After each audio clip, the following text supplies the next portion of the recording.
From a defabricated solar-powered garden shed in Rockland County, New York, USA, this is Stand Up with Pete Dominic. On today's episode, keeping up appearances for dinner guests while hiding all of your classified documents. And now, the podcast host who's got some classified stuff he'd like to share, Pete Dominic! Indeed I do, Pico. Thank you very much. And it's all in my pants. And by that I mean I stuffed documents in my pants. What were you thinking?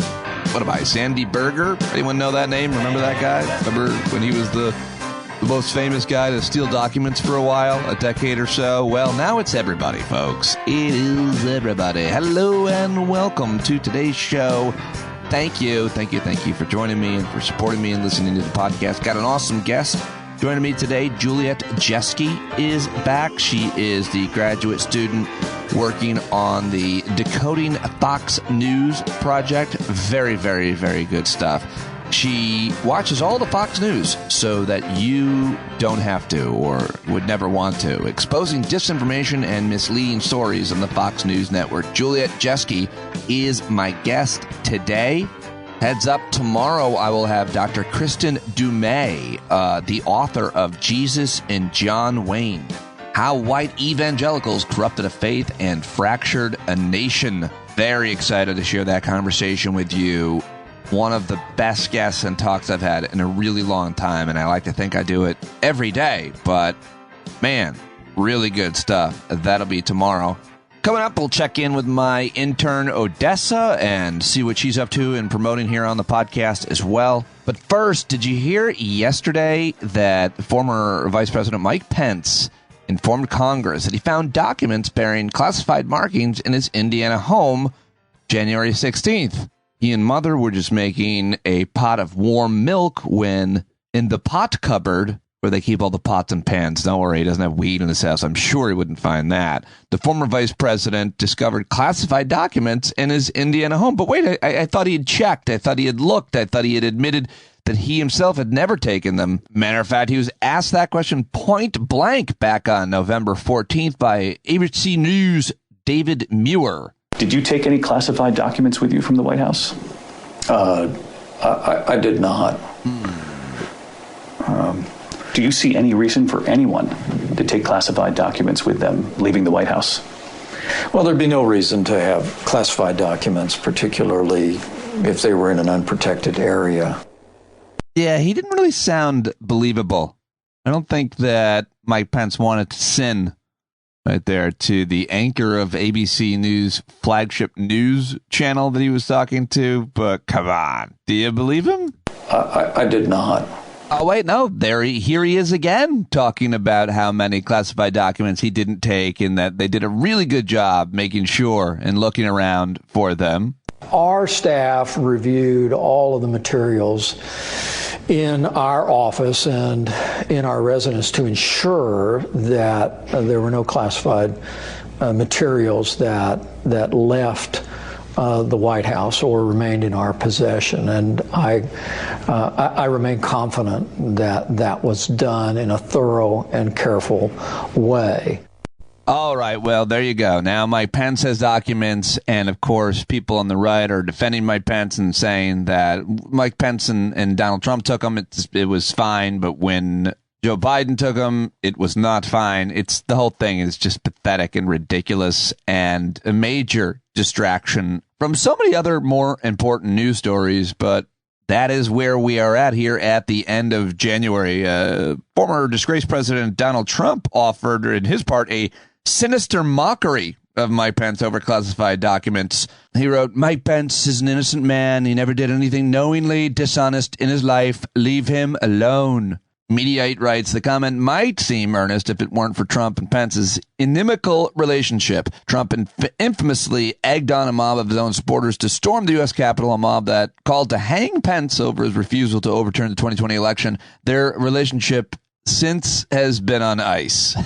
So we'll continue to follow the stolen documents stories that it seems like everybody has ever had access to them, has them. Where will they be found next? fun trend playing out on social media, people just making up places and famous homes that they might be found in. I submitted potentially Mr. Rogers' house. Will we find any classified documents in Mr. Rogers' house that we all know so well? We'll see. All right, speaking of disgraced Republicans, here is Kevin McCarthy yesterday. He is the new Speaker of the House, and there were three, I think, mass shootings in California. It's ridiculous how hard it is to keep track of these horrible, violent acts. And, of course, Kevin McCarthy is a congressman from California who's asked if he's going to do anything about it.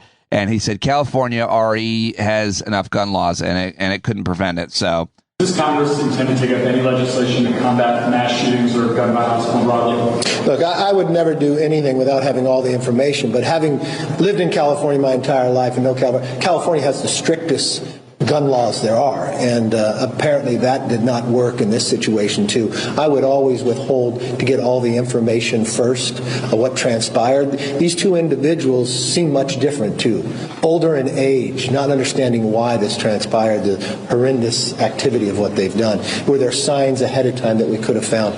I'll wait to find any information out. And then I will still do nothing. I'll wait to find anything out, and then I will still do nothing. Republicans will do nothing at any government level to create regulations around guns and gun owners, etc. It will continue to happen until something is done, sadly, horrifically here in America. All right, what else do I have for you? Well, the other big story yesterday, I mean, I don't know if it was a big story, but I just wanted to quickly comment on it because I wanted to play one take for you from my friend comedian Trey Crowder. This is a story that is percolating around the internet with the anti-vax movement. That Buffalo Bills player Damar Hamlin, who of course suffered a heart attack on the field, died. They're saying that he died and that everybody's lying, and the NFL and the Buffalo Bills are putting out a body double when we saw him at the game the other day. Absolutely insane, dangerous conspiracy theories, of course. Damar Hamlin has answered them and shown up everywhere, and so have so many other people in support of him and trying to squash this horrible, horrible narrative. But I think nobody did it better than comedian Trey Crowder, who said, I'm just going to play it for you, the whole thing. It's very, very funny. He's very smart, and I love this. Hey, y'all, in case you missed it, the internet has given conspiracy theorists another nugget of idiocy to gnaw on, and they're loving it. So here's the deal. You may recall a few weeks ago, the Buffalo Bills' Damar Hamlin collapsed from cardiac arrest on the field. Well, these people say that, in fact, Damar perished that night and has since been replaced by the NFL with a body double / clone who refuses to show its face in public and insists on making Masonic hand gestures. Well, that's simple enough. I feel silly now, I've been over here assuming that he was all bundled up like that, either because Buffalo is the devil's snow globe or he had lingering effects from his ordeal. But no, according to these people, he died, and then the NFL called up that Jurassic Park scientist and was like, can you do safeties? Hey, listen, don't forget to teach our new clone how to do all the secret Illuminati hand gestures in public, because as we all know, conspiracies ain't no fun without any breadcrumbs. Yeah, that's what they say happened. And if you're the type of person whose brain works, you might think, but why? And they say it's because Damar died that night as a result of complications from receiving you guessed it, COVID vaccine. There it is. Makes sense now, right? Because as we all know, move aside QAnon, anti-vax is the current Beyonce of the basement brigade. It's all the rage with them. They're trying to convince the rest of the world to realize that our fellow Americans are getting a shot and falling over dead every day. I always wonder how they expect the millions of us who have had all the shots and are totally fine to react to those statements. Do they think we're going to read their ramblings and then be like, damn, maybe the government did use that needle to explode my heart? Thank you, Joe Biden Antichrist 69, for opening my eyes. It's ridiculous. But all these conspiracy theories are totally out of control, and I blame the internet, because that whole thing's always been kind of a part of human nature. Even hundreds of years ago, if you got enough slack-jawed peasants together in a pub and one of them brings up the unmarried woman down the street who likes to dance, before long it's turning pretty burn the witchy in there, right? But nowadays, those people are not confined to the village inn. Today, they all congregate together in the world's largest digital pub, and they're in there every day priming each other's dumb pumps and ruining comment sections around the globe, right? And I think I know why there's so many of them. I think it's because even our nation's worst and dimmest like to feel as though they know things. And when you spent most of your life not knowing much in the way of things, it's easy to allow the internet to convince you that instead you are one of a select few clear-headed prophets of the truth in a world filled with placated, gently dozing sheep people. That has a certain appeal to it, right? And it's bad news for those of us who still care about things like reality, objectivity, and stuff that does happen, because it feels like the internet lights a new torch and adds it to that peasant mob every day. And I don't know what for us to do except to just stick together, call them on their bullshit, and cling to the truth as though our lives depend on it, because honestly, it just might. Love y'all. Oh, he's nailed it again. TreyCrowder.com. Go see him live, listen to his podcast, follow him on social media. Love talking to him here on the show, and I just thought that was a great rant. All right, let's check in with my intern, Odessa. Odessa-san at the University of Wisconsin is joining us real quick. And what should I want to call you, what do you want to be called? Production and social media producer intern? Social media and production intern. I like the way that sounds. Social media and production intern. That's what we'll call you. I mean, I want to just call you producer to everybody, but then if after 3 months you're gone, everybody will be like, what happened to the producer that you had for like 7 minutes? And then it'll be weird for me. It'll reflect poorly upon me, I believe. Do you think it would reflect worse for you or me? I think maybe you. Yeah, me. Yeah. Probably, yeah. Right? So. Yeah. I know where you want to promote something, you want to tell the folks something, but quickly I've got to ask you. I forgot to ask you this in the pre-interview. Do you have any classified documents at your dorm or in your family's home? Documents. I don't, but my parents they most definitely do. Yeah. Okay. Can you tell us anything that they're? Why do your parents? Why do they have classified documents? What's that about? I don't know if this is something. Well, honestly, is this recorded? No.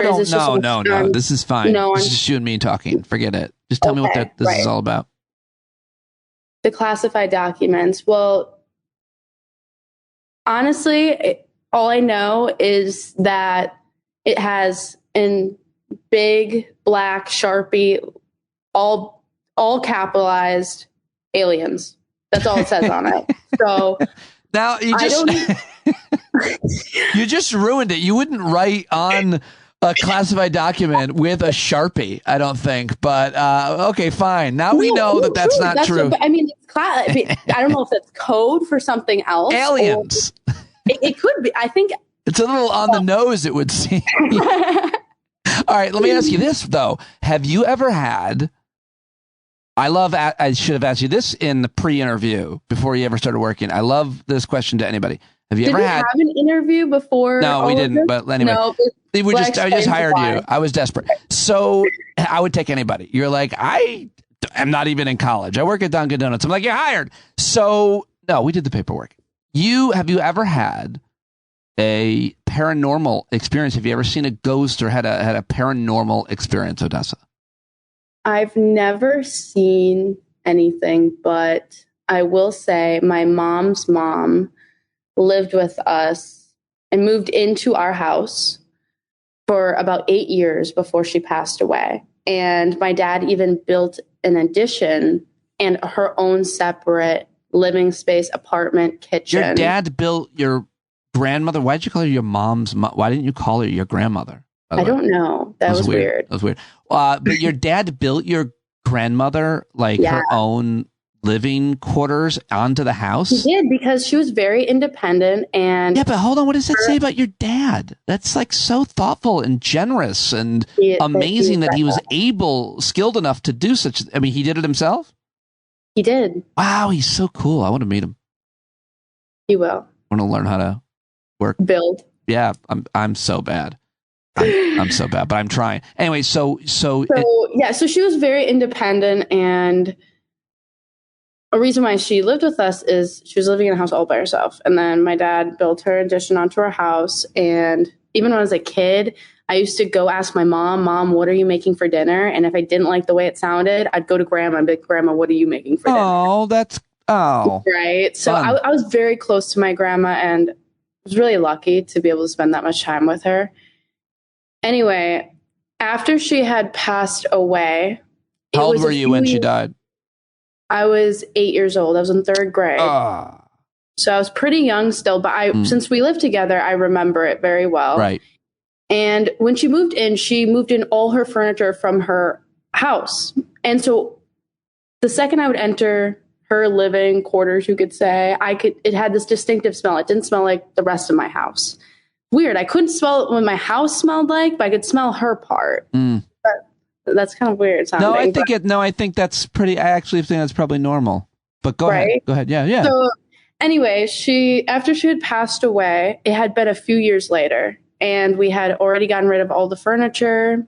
I hadn't smelt her in forever. And I swear, one day I walk in and I all of a sudden could smell her. And it was that very second, because I tried to take another big, sniff to get it back, and it was gone. And that's the only sort of paranormal experience I've ever had. But yeah, and I've never gotten that smell again. I don't know if it counts, but I love it. It doesn't matter.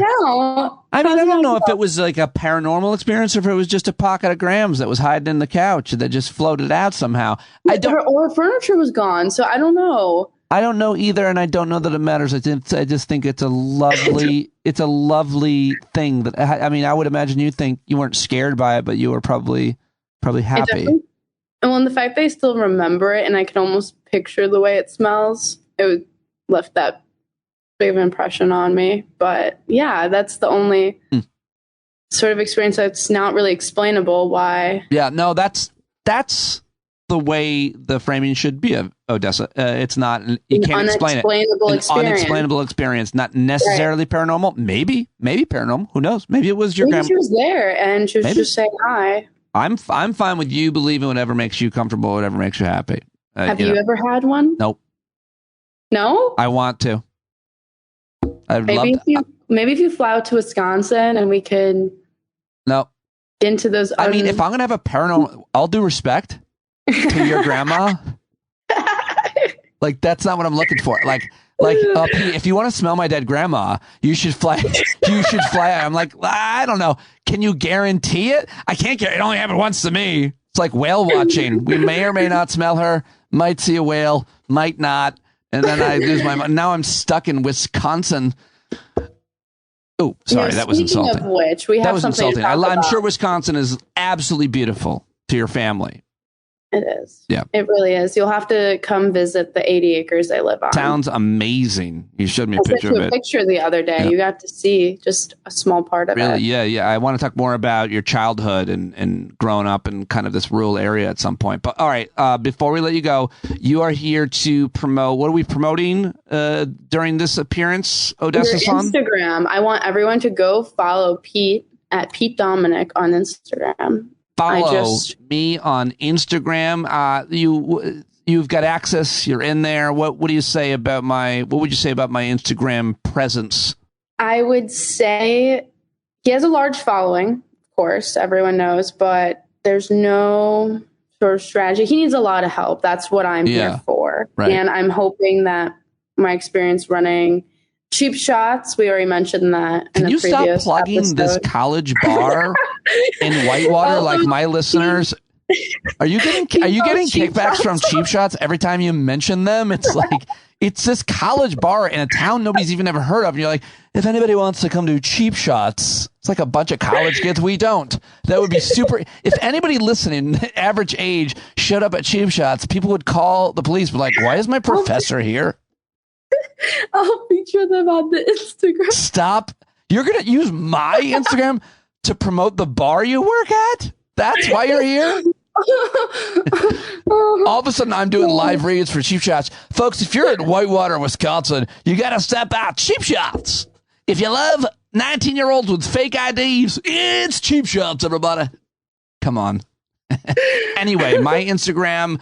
Yeah, check out the Instagram. And you're teaching me how to do reels and stories and the difference between stories and reels and posts, and you're actually making me kind of be interested in liking it a little more than I have. I thought of you today when you're like, you need to, this is my Odessa impression, you need to like just record like normal things that you're like doing, like whatever normal stuff, just like make you like look who you are, you know? And so I taped myself like walking today.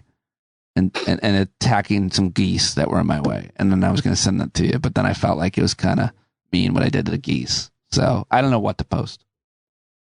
Yeah, we're gonna work on it together. But once I'm in there, which I'm already in there as of yesterday, we're gonna be posting more often.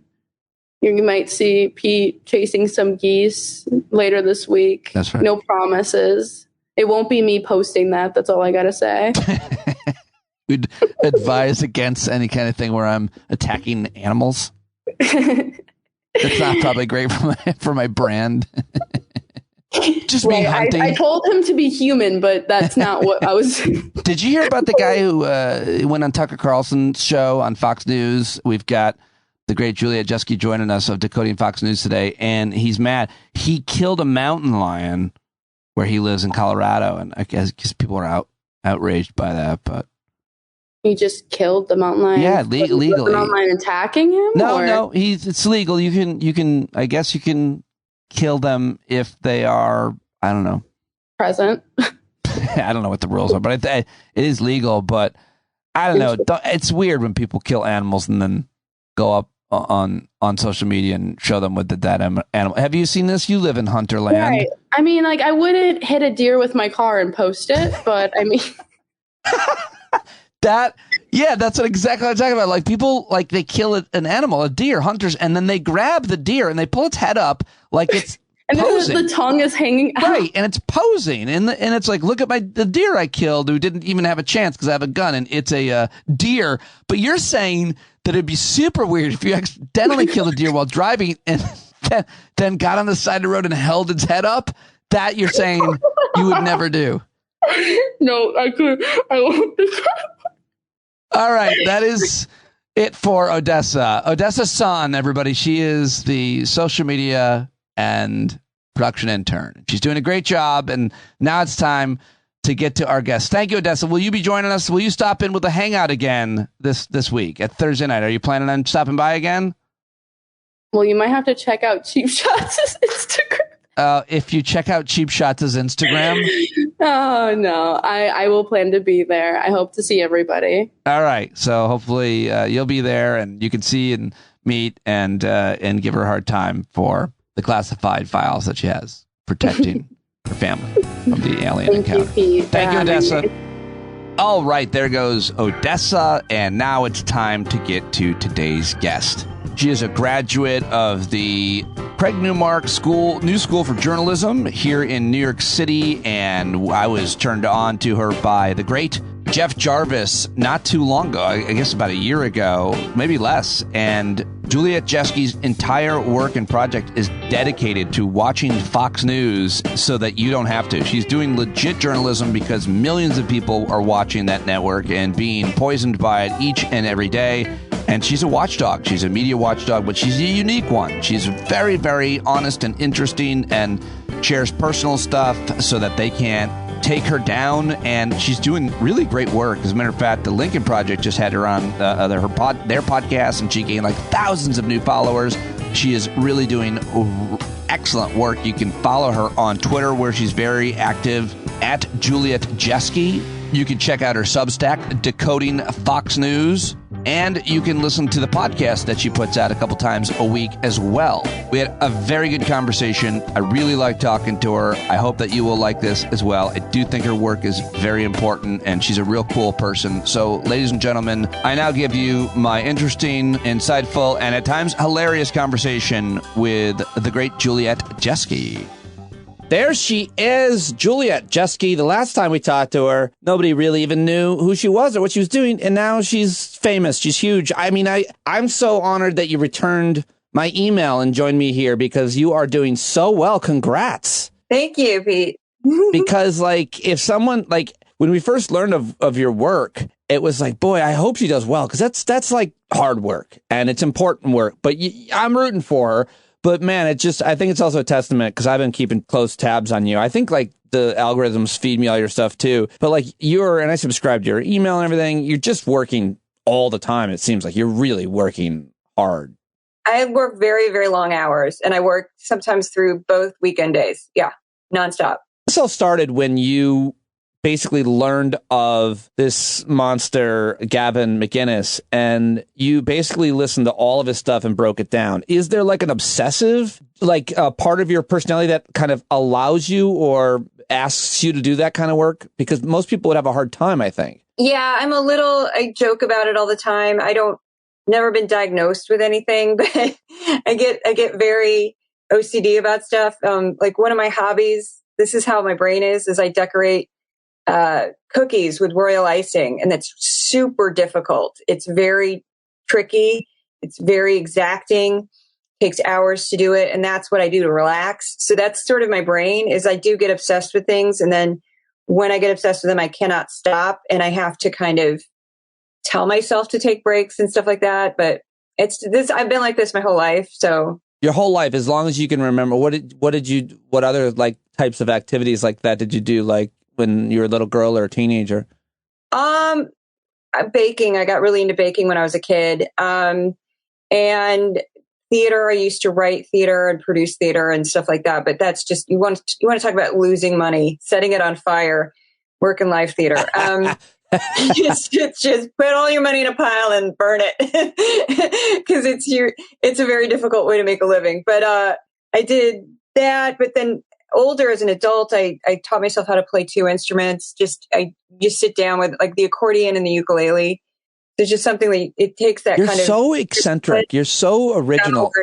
You really are like an eccentric. You're like very, like, even when you said 2 instruments, I was sure, I don't know, you'd say like guitar or piano. No. And you said ukulele and accordion. You're like, everything about you is very original and different, like including, you haven't taken like some path clearly motivated by money or traditional forms of success. I mean, you went back to school when you're older, you were a performer when you're younger. I mean, like, so my question is, what is the motivating factor for the type of work that you do at any point in your life? I don't know. I mean, I used to like theater just because I had a strong emotional connection with being on stage and performing and becoming different people. And then that kind of wore off, and I hated the industry and just wanted out. And then kind of stumbled into becoming a researcher of the far right. That was a complete accident. And then when I got into that, I saw how much more I could make a difference in the world. And then I was like, oh, I'd rather do this. Like, this is actually impacting. I mean, I was sort of indirectly responsible for Alex Jones getting kicked off of Facebook. And when I found that out, I just went, what am I doing? Like, I just need to do this. Like, I don't need to do anything else. It's interesting. I want to ask you about that. I don't think I knew that. That's amazing. But I wanted to use myself just for a moment. It's a bad thing to do in an interview. It's not becoming. But like, I think I relate to you here in that I want to try to get to the bottom of it, maybe at least with you. Like, I was doing exclusively comedy. It's all I wanted to do is be a comedian, make people laugh. Loved it, enjoyed it. It was awesome. I did really well at it. After 9/11, and then after I became a dad, basically a parent, those kind of events really both turned me toward wanting to make like more of a difference and impact somehow in the world, which is how I got it kind of into activism and political media and so on. And I wonder, there's the satisfaction of everybody seeing you on stage and the attention and the compliments and the instant gratification. There's also the terror of it, which is why most people don't even try it. But then this is a different kind of satisfaction. I feel like it's a more mature kind of satisfaction. Like, you're doing it for the greater good of some community. How do you describe that transition from performer to journalist, really? Well, it was the Alex Jones thing was wild, because it was right in 2018 when a bunch of people, not just me, I was the main researcher, but it was also a bunch of journalists, had kind of exposed Gavin McInnes for what the Proud Boys really were about and how hideous they were. And what Facebook did is, when they banned Alex Jones, they said they banned him because of his relationship with the Proud Boys. And so that was sort of the indirect way that we did it. And we were like cheering, like on my end, we were all emailing each other, just like, oh my God, oh my God, oh my God, oh my God. Because we couldn't believe that we were partially responsible for that. But honestly, it was like, I had a moment where I just was like, I have moved the needle for the first time in my life, instead of it just being the 50 people in the room that laughed that night, or, you know, the how, you know, however many people in the audience who liked a performance I was in. And that was a big part of it, is just like, you can actually make a difference instead of it just being worried about, you know, getting older, or worried about gaining weight, or worried about all the things a performer worries about, you know? Yeah, all the things that going outside instead of so much inside. Yeah, great explanation. I love that. And you're really making a big difference now. How do you feel like Decoding Fox News, this project that you started not too long ago? I mean, like, it's doing really well, and you're doing really well in terms of creating more of a following for people knowing that this work that you're doing. How do you describe to folks, and how do your readers and listeners, viewers, etc., now describe what it's doing for us? Because I think it's really important that you're doing this, and I can tell you why. But what do you think? The feedback that I get is that it helps people understand. As I now jokingly call it a support group for people who are related to, or work with, or have associates or friends who are deeply entrenched in Fox News and the propaganda that they're absorbing all the time. So it's sort of like Decoding was kind of, I picked the name because Ingram had used it for some program. She said Decoding Liberals. And I went, ooh, and then I checked and nobody else had taken it. So I went ahead and grabbed it. Oh, wow. And it's kind of how it works, because if you live with somebody who just watches Fox News all day and you hear this stuff all day, you watch my show or you listen to my podcast and you go, oh, that's where all this is coming from. And it kind of helps you kind of understand them a little bit better. And it helps you realize that they're being fed nonsense. They're being fed lies. They're being fed half of the story sometimes. They're not hearing about a lot of stuff that's going on. And so it just helps people kind of buffer that a little bit, instead of it just being like, why is this person so angry and screaming and you know, calling me a libtard and all this nonsense. I love what you're doing for, like I said, a lot of reasons. But let's get into some of it, your analysis of things and what you've been up to, certainly lately, which is, I wanted to throw this out. This is one of the reasons why I wanted to talk to you. Obviously, we'll talk about, and a lot of attention gets paid to the 7, 8, 9, 10 o'clock hours, and now even whatever time Gutfeld is on, and there's a lot of attention paid to the 5, and we'll talk about them if we have time. But I wonder about like the Brett Bayers and the Martha McCallums and some of the others that aren't as high profile in terms of being this brand. You know, they're Fox News, but they're not as opinionated, et cetera. Because like, I was really jarred specifically by Brett Bayer's questioning of Transportation Secretary Pete Buttigieg. It was so way off and ridiculous and unfair and stupid. And when people talk about him as kind of a more serious journalist, I was just like, this is not it, man. I don't know. And so I just kind of want to ask you to just riff on, in general, these dayside anchors and programming, and what the difference is, if there is any. I think they ultimately know where they work, and so they have to kind of toe the party line. I don't watch them as much, but I did see them during the midterms. They were a part of I watched and cut up and kind of made fun of 9 hours of Fox News's coverage of the midterm elections, and they had their like legit reporters on that. And I just think they know where they work. I think they know that they have to say, because what he said in the interview is he basically implied that because Pete Buttigieg was gay, he couldn't do his job. He didn't come out and say it like that, but he implied it. Or that Pete Buttigieg's husband is not as legitimate as a wife would be. He was basically saying, he was talking about his husband going on the plane with him and making it be I'm surprised, Buttigieg is a pretty mature guy, but I would have slapped him silly for asking such a question like that. Well, because what they've been doing for weeks now is they'll say, oh, he went on paternity leave, as if because he's a gay man, he can't also have, it's like if he was a straight man, I don't think he'd be saying this, but because they're just using it as a way to make him seem weaker or not, like his marriage isn't legitimate. Well, he's not legitimate. I think it's also the paternity leave is for pussies. Yeah, which is so dumb. It's like you only have that one moment where your kid is that little. Like why? Yeah, but you shouldn't want to be around your kid. You want to be out there working. I mean, it doesn't make sense because they would criticize a woman horribly if a woman just like it's ridiculous. It's one of the great developments, and you see any man. I saw it for the first time at Sirius XM when my producer was a young man. I don't know, in his 30s. He took paternity leave.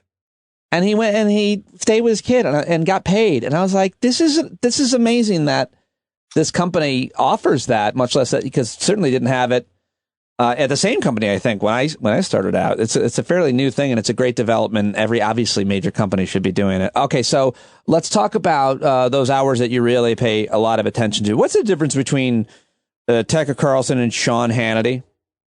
Sean Hannity's gotten really, really boring. And he knows it, and his ratings are sinking, and he's trying to revamp his show right now. Sean Hannity goes into autopilot a lot, and he just repeats the same things, has the same guests.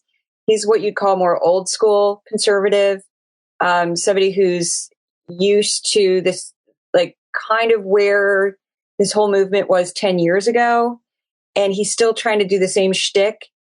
He does push conspiracy theories, but they're a little bit more benign. They're more about goofy stuff that Trump comes up with. And he's definitely like attached at the hip to Trump, whether he likes it or not, due to their relationship. And then Tucker Carlson's just like a crazy, he's more like of the moment, MAGA, conspiracy theory, far right. He taps into the white supremacy. He's virulently anti-trans, horribly anti-trans, as well as homophobic and anti-woman. And I mean, they're very different. Unpack the Hannity being tied to Trump. Is there something I'm missing there? Or you just mean like their fortunes rise and fall together? Well, Trump used to call Hannity all the time, apparently. And they had a very, I don't even know how to call it, like almost a mentor situation where Hannity was like Trump's mentor. Sure. And he became kind of obsessed with him. Like he was just very, very tied into Sean Hannity. And then during January 6th, Sean Hannity was trying to reach out to Trump, like, stop it. What are you doing? This is out of control. And there were text messages that Sean Hannity sent to Trump directly, and other Fox personalities did it as well. But apparently the strongest relationship in the entire network is with Hannity and Trump. And Hannity knows this, and that's why the other hosts, not as much. They don't seem as loyal, but Hannity is very like, he can't let go of Trump. He just can't. Does he ever disparage him? I've never seen him no. I find Hannity, I'm following him this week, and I find him kind of dull because I don't usually get a lot of clips from him because it's just the same old. And it's just like, oh, stay awake. Whereas I've seen Ingram praise DeSantis and have DeSantis on, but she's also will praise Trump. Tucker seems to just be like reluctantly, like he knows he has to praise Trump, but I think Tucker wants to be Trump. Wants to be him. Yeah. And then Jesse Waters will do anything to stay on air. So. Good job. Okay, so real quick, how do you do your work? How do you choose? Because you mentioned, this week I'm watching. You can't watch every hour of everything, but you have these schedules that you keep and these kind of these projects. This week I'm doing this, or today I'm doing that. How does that play out? I always do Fox and Friends in the 5, and then I only do the first hour of Fox and Friends because Fox and Friends will repeat. It's a 3-hour show, and it's kind of the same hour 3 times. And I rotate the primetime shows. So I'll just go down, and sometimes I'll jump around. I try to go in order. Like I'll start with Jesse, then go to Tucker, Hannity, Ingram, but sometimes I'll jump around depending on the week. I've probably watched Tucker more than any of them because he'll go down some crazy conspiracy theory and I'll kind of want to follow it for a minute. So I'll sometimes double him up. And then there have been weeks, depending on the week, I just did this where over Christmas, I watched 30 hours because they weren't giving me anything because it was just garbage programming. And it was none of the big stars. It was like all these substitutions. And then the week after that, because of the Speaker of the House debacle, I watched all of the primetime shows Tuesday through Friday. And that was 27 hours. And that was madness. And no one should do that. But I'm glad I did it. It was fascinating to see it. But Tell me anything about how Fox News covered how many days of debacle? Oh, it took 4 days. It was Tuesday through Friday. They were very different. Jesse Waters completely ignored it. He dedicated 1 minute 50 or 75 seconds to it. That was it. Oh yeah, I saw your chart, your graph on. So 1 minute and 3/4 of a minute, I guess. That's how I notated. Yeah, the chart was hilarious. And then Tucker was 22%, and then Ingram was like half of her programming, and Hannity was not that far under. And both The Five and Fox and Friends dedicated a ton of time to it as well. They were obsessed, and each show took a different take. The funniest thing that they did, and I did a podcast on it where I was just screaming at them going, "You're feeding the beast," is Hannity, kid you not, would look in the camera and say, "These people just want to be on television. They just want attention, and they're bad." And then he'd have them on. He had Bobert on. He had Gates on. He had Bobert on for 10 minutes. 10 minutes. And I'm like, dude, you're the problem. Like, you're... but then he complained about them. And it was just like, okay. Well, no, he's right about it, though. I mean, but it's hilarious hearing him say that. But Lauren Boebert, as I'm sure you know, went on with Stephanie Ruhle for like a very long period of time. And the point is, she'll go anywhere, and usually MSNBC wouldn't invite such a congressperson. Anyway, so talk to me about this show, The Five. Why is it so popular? Is it, and why don't I? And I've always liked that kind of panel format, Juliet. I think I pitched it at CNN when I was there. I think it's a really great format to have, like The View or Politically Incorrect or Real Time, especially if it's like 4 or 5 kind of equal-ish voices and people trade off hosting or something. I like the idea, the concept, but the Five is, so it's not an original idea per se. But what is that show? What? I think it's like it's funny because it's on at 5 p.m. Mm-hmm. So who in their right mind is watching television at 5 p.m.? People who don't work. So it's retirees, I'm assuming. And that's great. You know, we all hope to retire and watch television for fun at 5, you know, because I don't ever do that. But like, you know, it's like, that would be nice. I'm not dissing retirees, but that's got to be who's watching it. And then I think it's just popcorn because it's not that difficult to ingest. And then they have segments like, you know, annoying words. We're going to just talk about annoying words for 2 minutes in the fastest. And then they'll just talk about, oh, that word's annoying. Or they'll talk about emojis. You know, they have these like short segments at the end of the show that are complete nonsense. And they'll do that. And I'm just sitting there going, what the? And then the first 3 segments are usually an actual news segment. And the funniest is when they were talking, it's not really funny, darkly funny. Yeah. When they were talking about Ukraine. And it was funny when the war first started. It was funny because they would talk about strategy. These idiots who don't know anything about the military would talk. I mean, and I used to just make segments called Bad Takes on Ukraine at the 5. And it was just them saying stupid things because, you know, they were just like Kilmeade was on a couple times. They'll rotate that cast. And he was like, we should just go in and bomb them. We should just go into Russia and bomb them. You know, like, why not? Just fly in, bomb them, kill Putin, you know? And I'm like, yeah, we can't do that. It's like I always have the same answer to that when that's said by anybody throughout human history is you send your kid, you go. Yeah. You go. Yeah. You send if you think that's the right thing to do, I don't. You do. You should send your kid. You should send your son. He should be the guy, or you should go yourself. You're talking a big game. Kill me. Break down the hour. Go back to Tucker and like, how does his show? He does a full hour, right?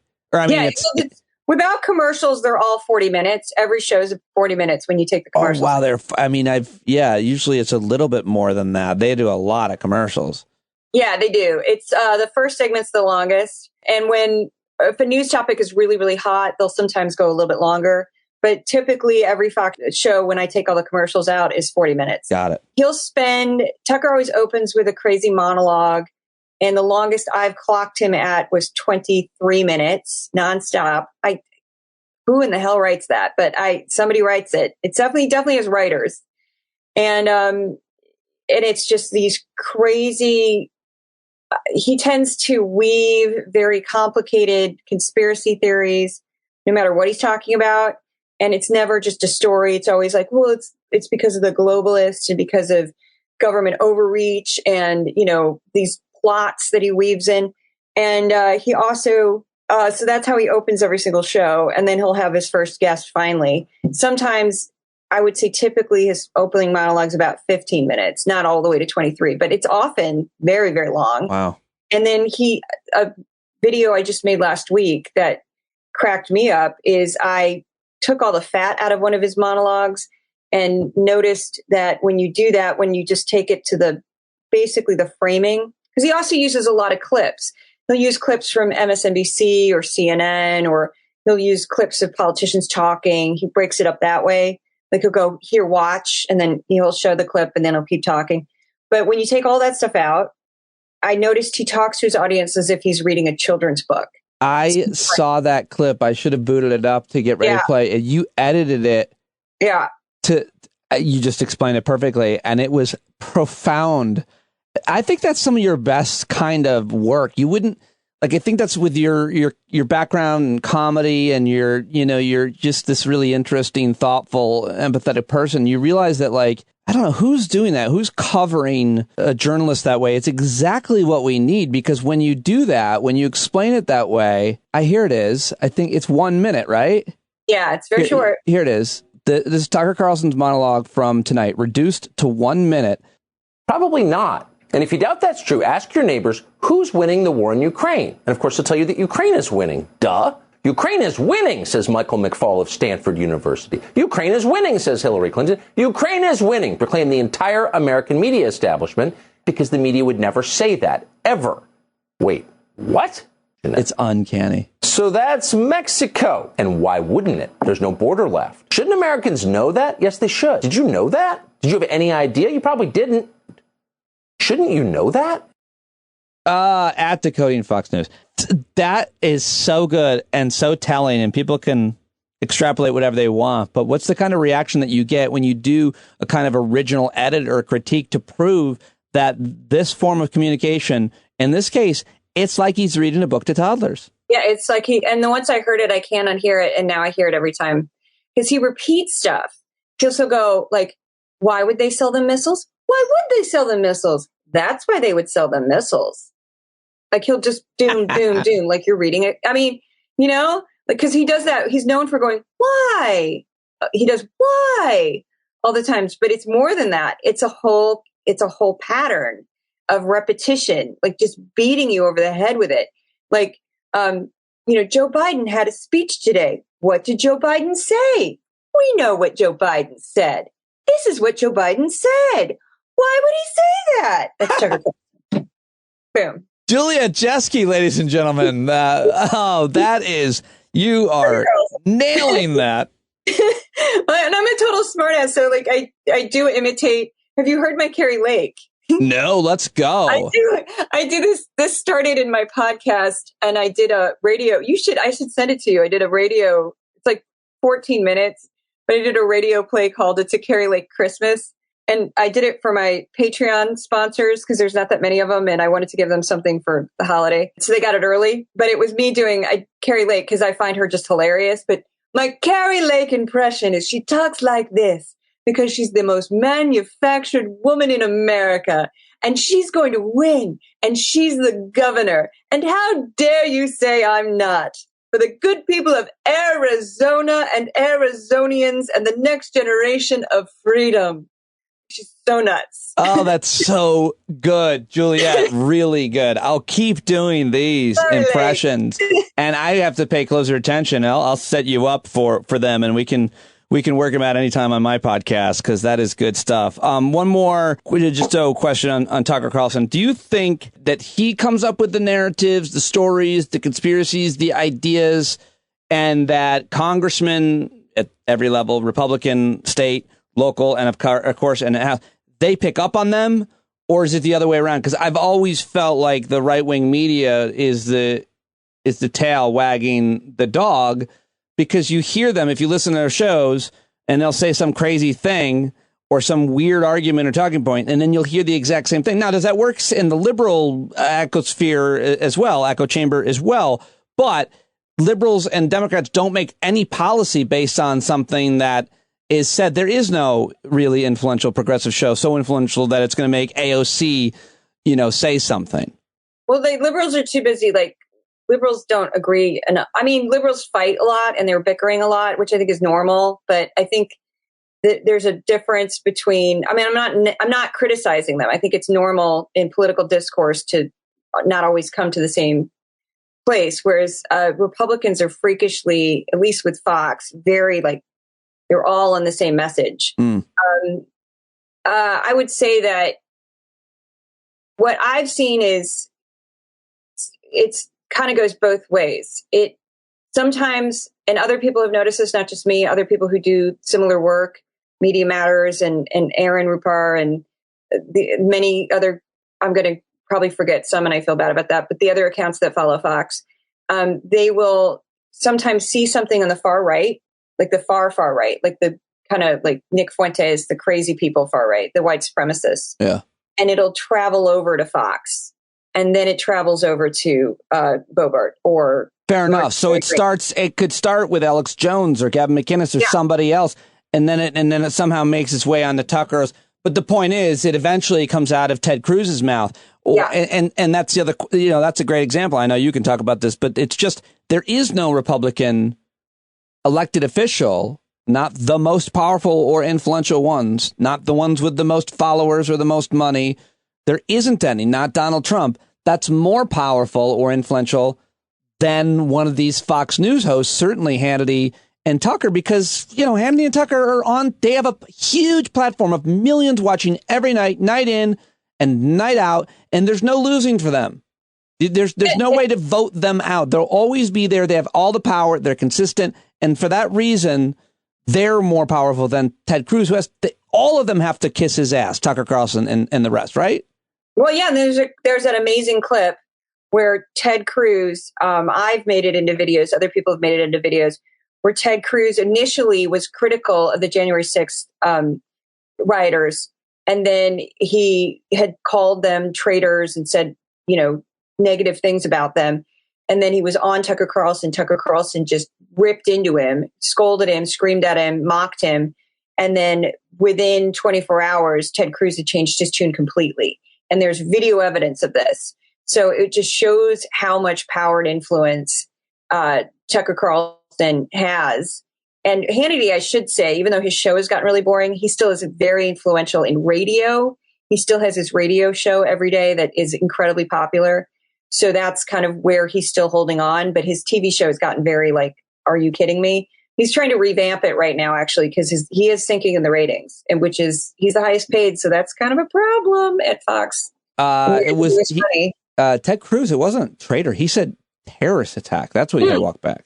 You are correct. He said terrorist. And and then on the year anniversary, the first year anniversary of the attack, he had said something on the floor of Congress that upset Tucker. And then he was on Tucker Carlson. Tucker Carlson chewed him out. And then you saw the transformation immediately. Yeah. Now Ted Cruz acts like none of that happened. I think that's the best example of showing who's the alpha, because Ted Cruz is the alpha in most of the rooms he's in. And at least he's trying to be. Well, he will. Yeah. I mean, but he will kiss the ring when he needs to. Yeah. Whenever he has to. And that occurs at times. Have executives ever directly reached out to you from Fox News? No, I have. I had, when my account was tiny, I talked about this. This made me laugh. I had 2,000 followers, which for an account like mine would be very small. If you were like a normal person who wasn't doing this for your job, that would be big. But if you're a person that this is like your job, it's small. And I got a follower on my Substack that I start laughing because it was somebody from Fox News, and I Googled the person's name, and she was in their PR department. And I addressed it on one of the podcasts. I said, hey, welcome. You're not going to be able to sue me because I have an MA in journalism. I know what I'm doing. I'm not going to say anything that's going to get myself in trouble. But yeah, if you want to sit through my podcast and read my Substack, go for it. But I think you'll be bored out of your mind. So that was funny. But that's the only time I've ever had. They generally ignore us. Like I had another friend Sebastian Murdoch, who just wrote an article where he found text messages through the courts of Alex Jones and Tucker Carlson. This was released during Alex Jones's many trials. His lawyer screwed up, and all of his phone information basically got released, and they couldn't get it back. And so Sebastian found these text messages and published them. And he calls Alex Jones all the time. And Alex Jones, like, he has direct number to Alex Jones, which I'm like, it's so insane. But Fox just kept ignoring him. He made, he made attempt after attempt after attempt to get through to Tucker Carlson, and they just won't speak to him. So I think Fox's attitude towards us is to ignore us. Although they have come at Ben Collins and they've come at other poor Taylor Lorenz. They pick on her all the time. And they come at other journalists. But for whatever reason, they just sort of ignore. They'll say media matters sometimes, but I've never seen them call out a specific journalist at Media Matters. Do you think at some point you're just going to be watching Tucker Carlson one night and he's going to be like, so Juliet Jeske? Yeah, I would. Like, I'm kind of prepared for it, like, mentally. And that's kind of why, like, on the Lincoln Project, I talked about this with my family members. They're like, why did you say that? And I said, well, I went ahead and just said my ex-husband was gay, and that's why I'm not married anymore. And he was a closeted person. And the reason why I said it, because they were talking about personal attacks, is I'm like, I own it. You can't use that as a weapon against me if I'm just like, yeah, and next. It's like, you can't wound me with it because I already own it and it's already out. Juliet Jeske turned her ex-husband gay. And I'm like, if you want to say that about me, you look like the jerk. I've had some right-wingers weirdly have tried to come at me. They were Proud Boy affiliated with that information. It's not secret. It's all over the internet. I've written about it multiple times. So not a secret, on my blog with my name on it.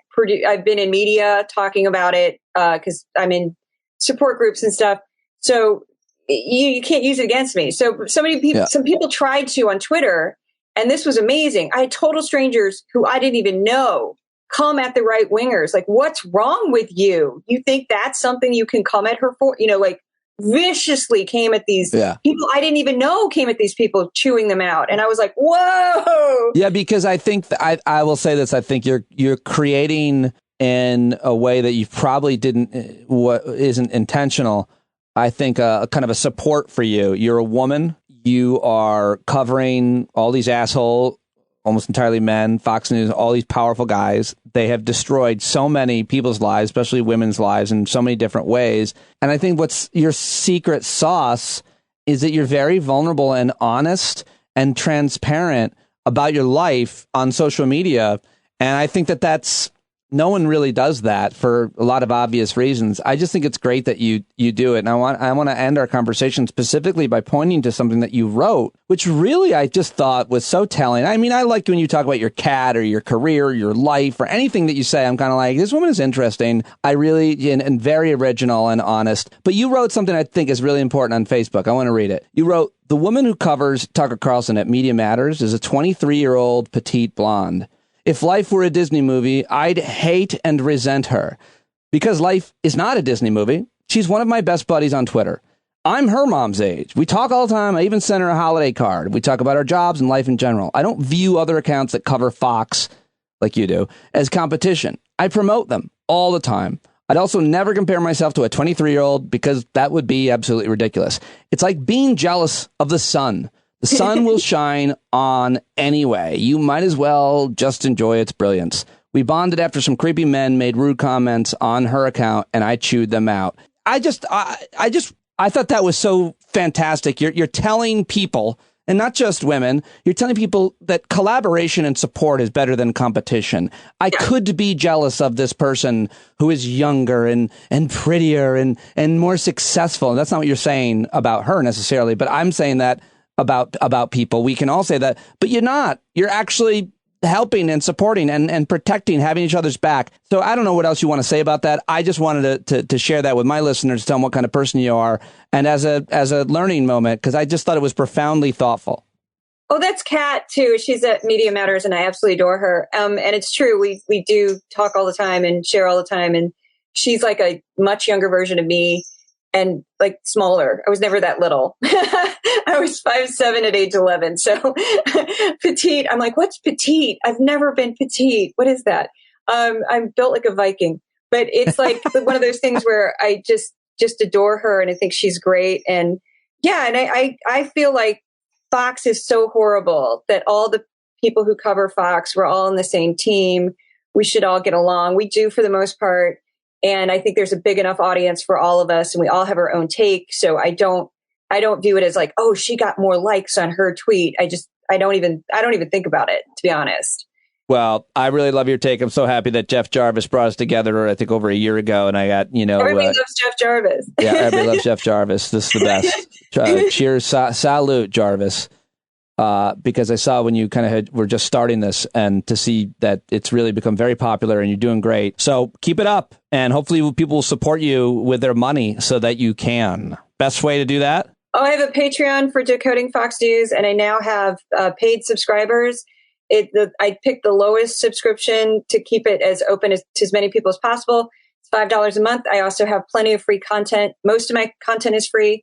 The paid subscribers get a little bit of extra, but it's also to just help keep the project going. Because my grant is going to end next month. So, come by one of our hangouts. I do every Thursday with my listeners and subscribers, and we'd love to have you just drop in and chat. It would be really fun. Okay, yeah. Just send me the info about that. I definitely will. All right, I'm going to hit stop. Thank you so much, though, for talking to me. Thank you, Pete. Well, there you go. Juliet Jeske, everybody. Go follow her on Twitter at Decoding Fox News, at Juliet Jeske, JulietJeskeBlog.com. She's got a podcast, and let her know that you heard her here as well. Support her on Patreon. Very important work. There's several people doing that kind of media watchdog work out there, and she's now one of the best, and I hope she keeps on doing it because I think it's really important. And I hope that you will join me tomorrow for my conversation with Dr. Kristen Dumais, the author of Jesus and John Wayne. Such an important guest conversation and work that she is doing. But that's all I've got for you today. Thank you to my intern, Odessa Sun. Thank you to my subscribers who listen and pay for the show. Very, very grateful. Can't do it without you. It's a free show, but it's very expensive to produce every day. So please sign up for a paid subscription if you haven't already. And I will talk to you right here in the same place at the same time. I mean, I don't know what place or time that you'll be. Well, you know what I meant. Talk to you tomorrow. Love you guys. Bye-bye. Well, there's a whole lot more of us who know us right. They'll keep right on ignoring us if we keep sitting tight. You got to open up the window to let in some light. You got to stand up. That's right. You got to rise up. You got to stand up. You got to stare the devil straight in the eye. We got to let him know it's his turn to go. See it clear when all you hear is a lie. So get up off of your butt, get down off of your fence. Even if it ain't a very friendly audience, well, they'll begin to listen when you start making sense. And you stand up, stand up. No need to point your rifle to defend your town. Just stand up, stand up. You know they can't deny you what you're laying down. Boy, you better stand up, stand up. Show your face of every color, yellow, black, red, and brown. This is the place where every lost child will finally be found. There's only one thing to do before we stand our ground, and that's stand up, stand up. Well, the founding fathers saw a land for all. They had to stand up, they had to stand up. They had a keen imagination for a crystal ball, drawing all the plans of stand up. But all they had to go on was the time they were in, with other causes for laws, and since they weren't even sin, they knew that change was gonna come before the change could begin. They had to stand up. All right, they had to stand up. We got to stand up. We got to look the devil square in the eye. We gotta let him know it's his time to go, and make it clear when all we hear is a lie. While you lying awake wondering where the money all went, it'll be the cost of freedom that'll go unspent. You can see him flee the scene of that experiment if you stand up. All right, we got to speak up, we got to reach up, and raise your voice in every way you know how. Don't be toes up, you got to show up. Ain't no better time to do it but now. No need to pledge allegiance to no wanton tribe. Rise up and show obedience to the voice inside, and listen well and it'll tell you not to run